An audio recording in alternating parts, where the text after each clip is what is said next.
नमस्कार and welcome to current affairs. मैं आपका होस्ट के कोकाटे। अब तक आपने कई आर्टिकल्स देखे होंगे इंडिया की जीडीपी के ग्रोथ के बारे में, और कंपेयर टू द अमेरिका और चाइना, इंडिया की जीडीपी ग्रोथ रेट 7 से 8% से ग्रो हुई है। बट नाउ जो रिसेंट डेटा आया है उसके हिसाब से इंडिया की GDP rate compare to the last quarter April और जून से जो 6.7% थी, वो अभी उससे भी कम होके अराउंड 5.4% हो चुके हैं। जिन्हें पता नहीं जीडीपी क्या होता है, ग्रोस डोमेस्टिक प्रोडक्ट है, इससे एक कंट्री के ग्रोथ का अंदाजा लगाया जा सकता है। चले जानते हैं आखिर हुआ क्या है। वैसे इसका रीजन है मल्टीपल सेक्टर में हुई लेस ग्रोथ, जैसे कि मैन्युफैक्चरिंग, एग्रीकल्चर और सर्विस सेक्टर।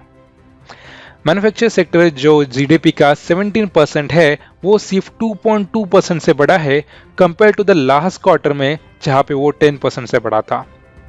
कंस्ट्रक्शन सेक्टर इस क्वार्टर में सिर्फ 7.7% से बढ़ा है, जो लास्ट क्वार्टर में 10% से बढ़ा था।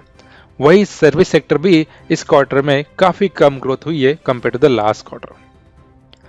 वैसे इस लेस ग्रोथ के रीजन मल्टीपल्स हो सकते हैं, जैसे कि high inflation, weaker consumption, unemployment.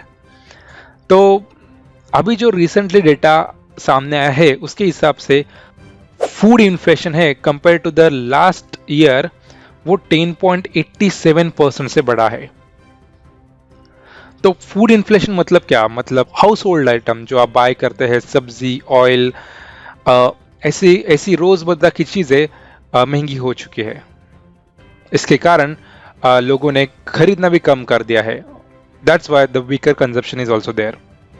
अभी आते हैं अपने मेन सवाल पे, क्या इंडिया की जीडीपी ग्रोथ नीचे जा रही है? इन गिने चुने सेक्टर जहाँ पे लेस ग्रोथ हुई है, इसके अलावा भी काफी सेक्टर्स है जहाँ पे ग्रोथ दिखाई दे रही है, जैसे कि ट्रेड सेक्टर हुआ, होटल सेक्टर हुआ, कम्युनिकेशन एंड सर्विस सेक्टर हुआ। इन सारे सेक्टर्स में ग्रोथ दिखाई दे रही है। तो despite this temporary setback, RBL और एनालिसिस का कहना है कि India year on year 7 to 8% से ग्रोथ कर सकता है। अगर आगे कोई डेवलपमेंट होती है तो मैं आपके लिए नई वीडियो जरूर लाऊंगा। तब तक के लिए आप लाइक करें, सब्सक्राइब करें